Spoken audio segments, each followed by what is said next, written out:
welcome to another Cosette's Enchanted Journeys. I'm your storyteller, Jenny the Genie, here with my sweet stuffed cat friend, Cosette. Yep, she's stuffed, she's not real, but when we're in this magic lamp together, I like to pretend that she is. And we do a lot of silly things together. Sometimes we dance, sometimes we sing, sometimes we draw, sometimes we just sit and keep each other company. Good friendships are like that. You can do all kinds of stuff together, even if it's just being with each other. It's nice to have a friend like that. Do you have a friend like that? Maybe you have several friends like that. Those are the best types of friends there are. In fact, I would like to share with you a story, well, a couple of stories about friendship and the ability to laugh with each other, to kind of poke at each other and have fun, but just to be there for each other and just to be a good friend and how important it is to each of us. Would you like to go and read that story with me now? It's one of my absolute favorites from when I was a little kid. In fact, the stories about these two friends really got me interested in reading and wanting to read more, and I really became quite the reader after I learned about these two. I can't wait to share it with you. All we have to do is rub our hands together and say, I wish to go on an enchanted journey, and we can go somewhere special on my magic carpet, and we can read that story. Are you ready to do that now? I wish to go on an enchanted journey.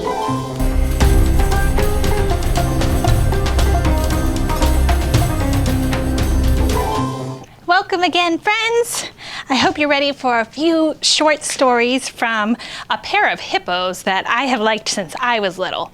You know, when I was a little girl, I did not enjoy reading, and I struggled to get into books and to try new books that I wasn't so sure about when I discovered these two hippos in my class one day. And after that, it was like something unlocked for me, and I just loved to read ever since then. So I hope maybe these two hippos, George and Martha, will inspire you as well if you are a reluctant reader and not sure what kind of books you like. Just keep trying different stories and see what appeals to you. But I'm going to tell you the stories about George and Martha now. How's that sound? Our first George and Martha story is called The Dance Recital. George and Martha were having a disagreement. I think dancing is dumb, said George. Dancing is not dumb, exclaimed Martha. Dancing is fun, and if you don't come to my dance recital, I'll be very angry. So, of course, George went to Martha's recital. I am going to hate this, he said to himself. But what a surprise for George! Martha's dance of the happy butterfly was so impressive. Dancing looks like fun, said George. The next day, George went to dancing class. You see, said Martha, dancing is fun. Very soon, George was in his own dance recital. Martha said that his Mexican hat dance was the best she had ever seen. Our next story is called The Garden. Martha was so discouraged. Her garden was an ugly mess of weeds.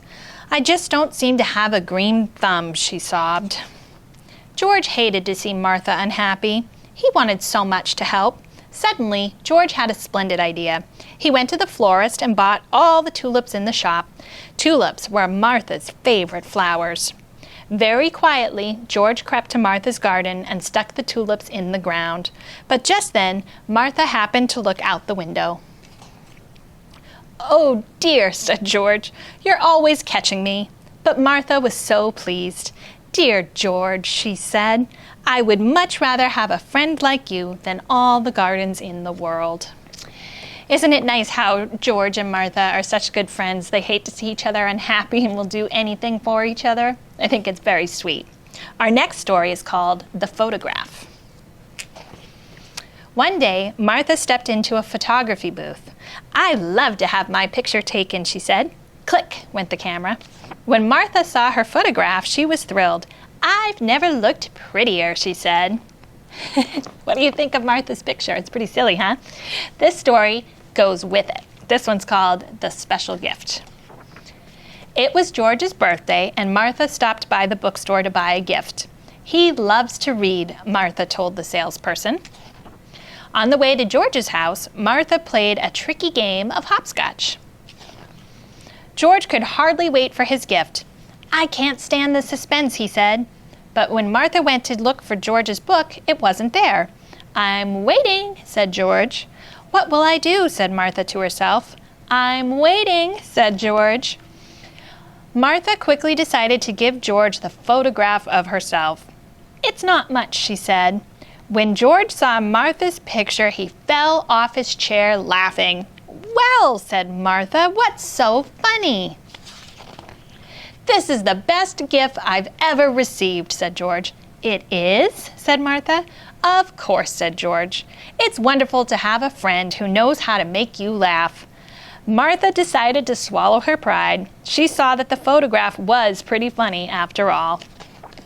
Part of friendship is being able to laugh at each other and laugh at things that can be a little embarrassing sometimes too, huh? I've got another story for you. This one's called The High Board. "Today," said George, "I will jump from the high board." "Don't do it," cried Martha. "Everyone will be watching," said George. "You'll never catch me up there," said Martha. "That's because you're a scaredy cat," said George. But when George got up on the high board, he lost his nerve. "I can't do it," he said, "and everyone is watching." His knees began to shake. "I'll be right up," said Martha. Martha climbed up the ladder. "Now what?" said George. "I'll go first," said Martha, and she jumped off. Martha caused quite a splash. Everyone was impressed, and no one noticed how George got down. "I just didn't feel like it today," said George. Martha didn't say a word. Isn't that the sign of a real friend? Somebody who'll help you out of a sticky situation and cover up for you so nobody knows that you were embarrassed or scared. I think Martha and George have a very special friendship. I have one more for you. This one's called The Trick. George was fond of playing tricks on Martha, but that was not Martha's idea of fun. And when she found her house slippers nailed to the floor, she was not amused. Martha gave George the old silent treatment. "Oh no," said George, "not that." George decided to bake Martha's favorite cake. "This will butter her up," he said. When the cake was done, George put it in a box, and he went to look for a pretty ribbon. "I have a surprise for you," said George. "It's another trick," said Martha. "Not this time," said George. "Then you open it," said Martha. "Very well," said George. "I will." Martha bit her nails while George pulled off the ribbon. And out jumped a rubber tarantula, a stuffed snake, 4 plastic spiders, and 2 real frogs. "Egods!" cried George. "I've been tricked." "And by the way," said Martha, "the cake was simply delicious." The end. Aren't these stories about George and Martha very special? Even though sometimes they play tricks on each other and poke on each other and get under each other's skin sometimes, at the end of the day, they really care about one another and want each other to be happy and to enjoy their friendship. My idea for our activity today involves friendship. I thought it would be really special if we could make friendship bracelets together, and then you can give it to a special friend or friends and share with them and show them how much you care about your friendship and just how much it means to you.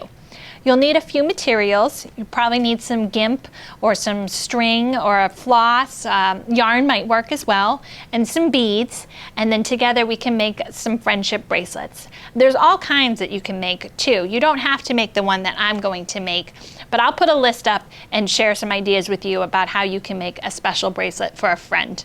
Ready to go? Let's go together now.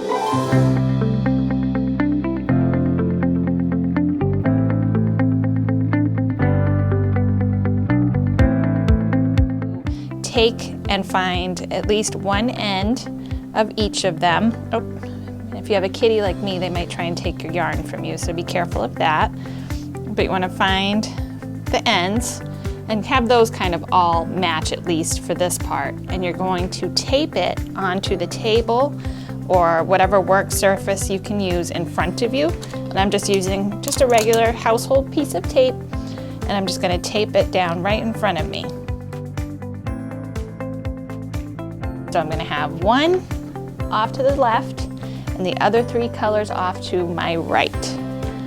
And then what we're going to do is we're going to start our staircase. So you take whichever one you decided and you're going to make the number 4 across your work. So you're going to go across like this. So down and across. It's either a number 4 or a triangle. You can see that shape there, I hope. And then you're gonna go underneath the other 3 pieces. And while holding them down with your finger, you can just push down like this. You're gonna pull. And look, now I have a number 6. That's how you know you're going in the right direction. We've got a number 6. And you keep on pulling. And then when it's all the way wrapped around those 3, you're gonna slowly continue to pull it up towards your piece of tape. And when you get to your piece of tape, it should come to a stop. That is the first link in your staircase. You're gonna repeat that.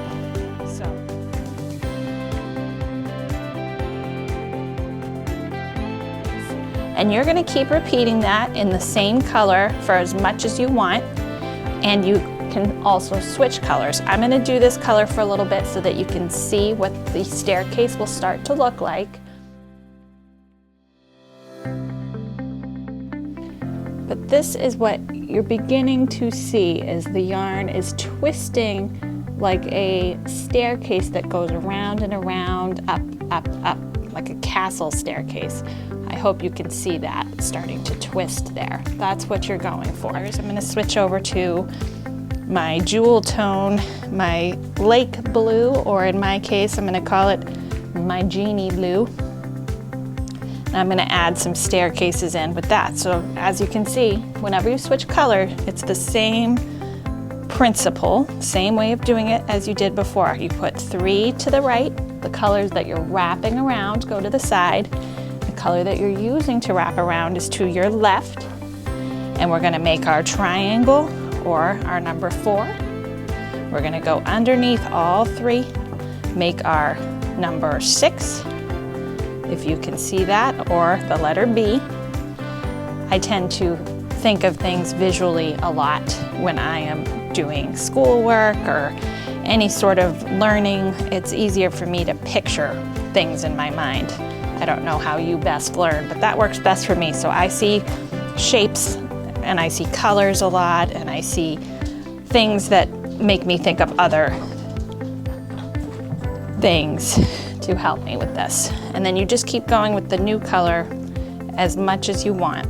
And the tighter you pull your knot, the less space that'll be between. In here I've got a little space you can see through. I could have made that a little bit tighter. You can try and tug it a little bit and tug them up. If you make that mistake, you can just make them a little bit tighter. It's however you like it. So just make sure you pull it pretty tight at the top.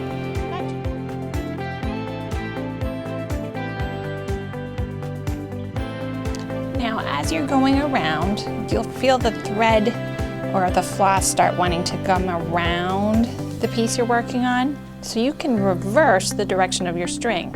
So now I have my 3 colors to my left, and I'm going to still make a triangle or a number 4, but instead I'm going to use the 3 to make the base here. But you're still going to go underneath and through. So instead of a B or a 6, now I'm just pulling it through on the other side. And just keep pulling, because that thread just naturally wants to be over here. So I'm going to try that again. I'm going to go across and underneath, pulling it through, and hopefully I'm going to do a couple more of those so you can see. You'll start to see it's wrapping through and around the other side. So on that purple one, you can see it's starting to wrap around the back side. Where I didn't do that in the peach color or the blue, all of my staircase is on the front. You see that? Now with this purple lilac color, I'm starting to go around the other side, and it looks like my staircase is wrapping around. So that's a really good technique to use as you go.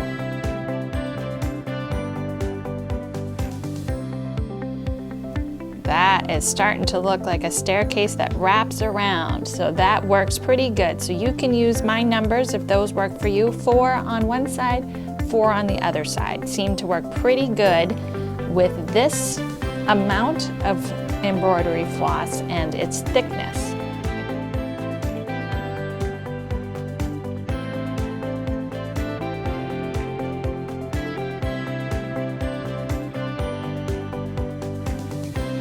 Okay, when you are happy with the length of your staircase or ladder, it can be shorter than this, it could be longer than this. This I made sort of so that it would fit my, I'm going to tape it right there, fit my wrist so you can see I have enough that it will wrap around and I can tie it together. What else could we do? We could make it long, we could make a necklace, we could make it short. You know what you could do? You could take the colors of your favorite team, your favorite sports team, or your school colors.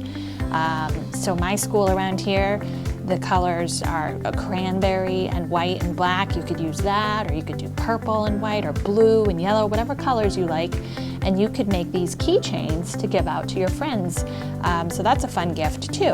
And you could add a button or a bead at the bottom, and they could hang this from their backpack or their keychain in their bag.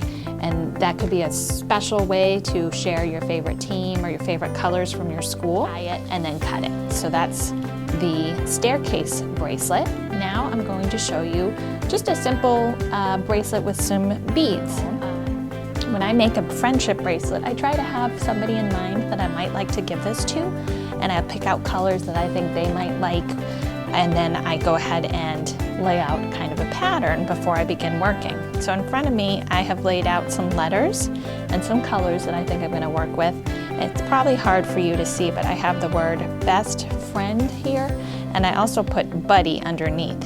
I'm going to use buddy because I tend to call my best friends my buddies, but if you call them your best friend, your best pal, maybe you just write the word bestie, however you like to do it. There's no right or wrong, and each friendship is unique. So maybe some of yours will say best friend, maybe some will say best buddy. So the next thing I'm going to do, like I said before, I'm going to just tape my elastic down so that as I'm working, my beads don't roll away, and I don't have to hold this in my hand. I can use both my hands to put my beads onto my elastic. And I've laid out a pattern, so I just have to follow my pattern. I'm going to start from left and go to the right.